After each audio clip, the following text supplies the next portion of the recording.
Welcome back, crafty friends. I am back for day 6 of May I Scraplift You, and today I am scraplifting Sarah Davies.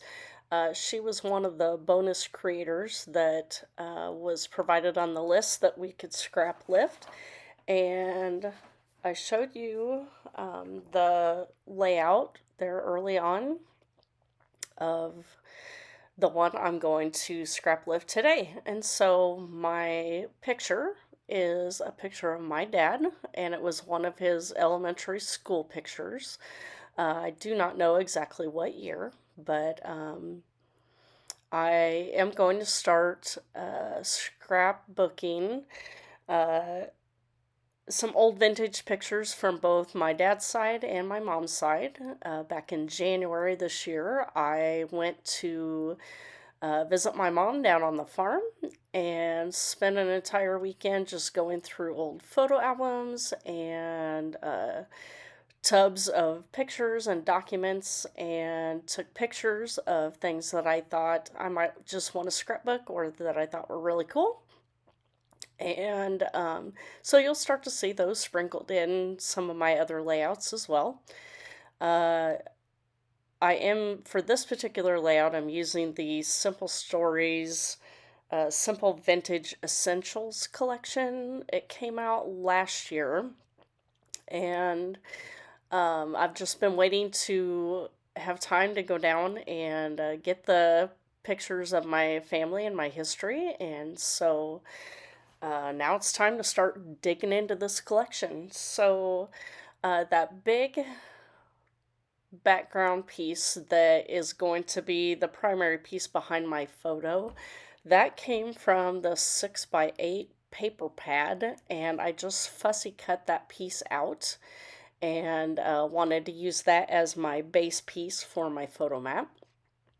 And then pretty much everything else is just little bits of ephemera that came in the collection. Um, and I think here I'm contemplating if I'm going to ink the edges or not.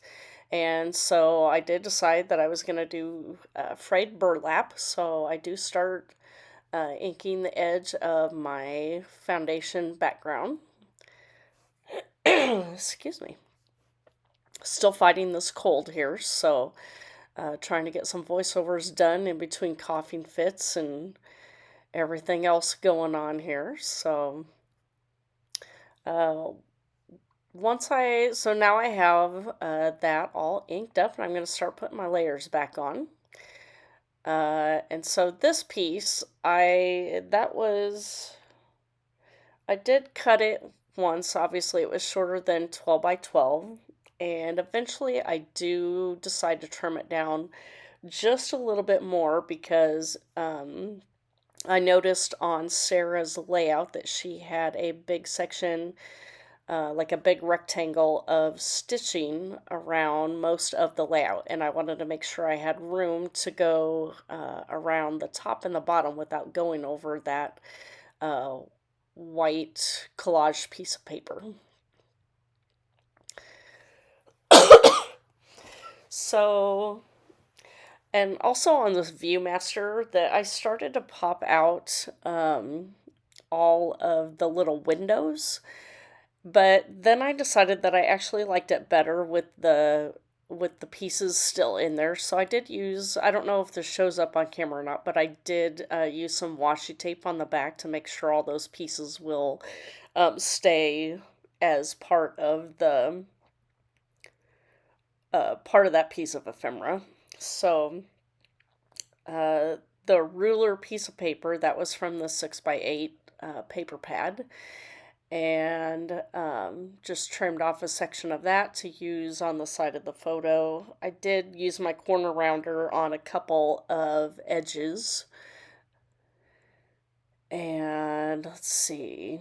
Oh, and I also used this tag here and used my Tim Holtz tiny attacher to give a little movement to the twine that I strung through the hole there.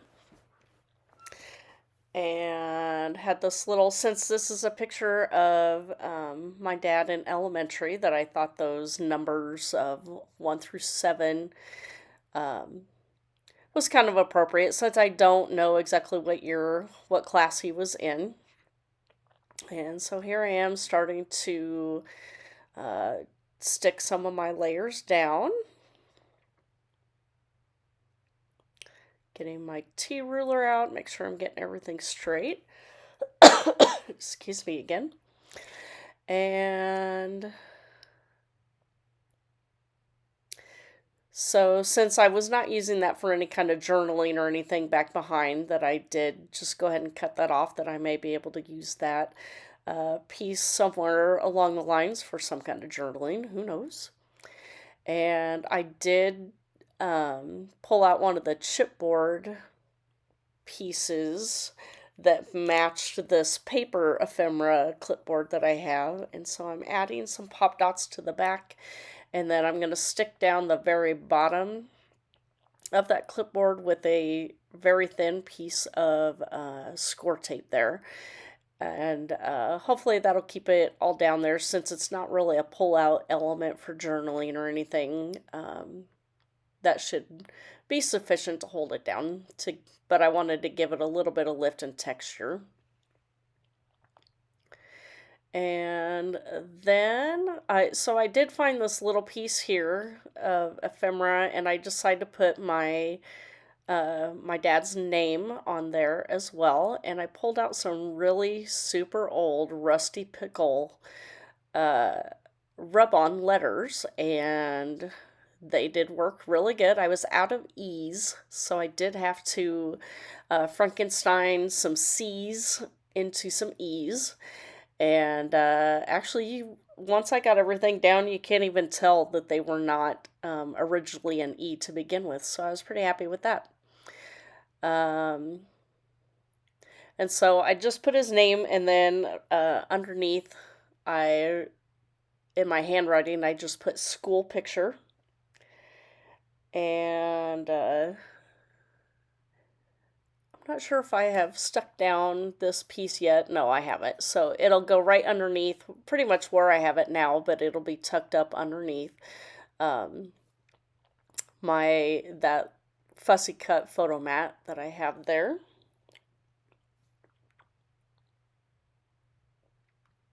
And oh, I did use some tear tape just to give just a little bit of adhesive there, so I could kind of get my spacing for putting it underneath that photo mat. So now I'm ready to finally go ahead and stick that big piece down.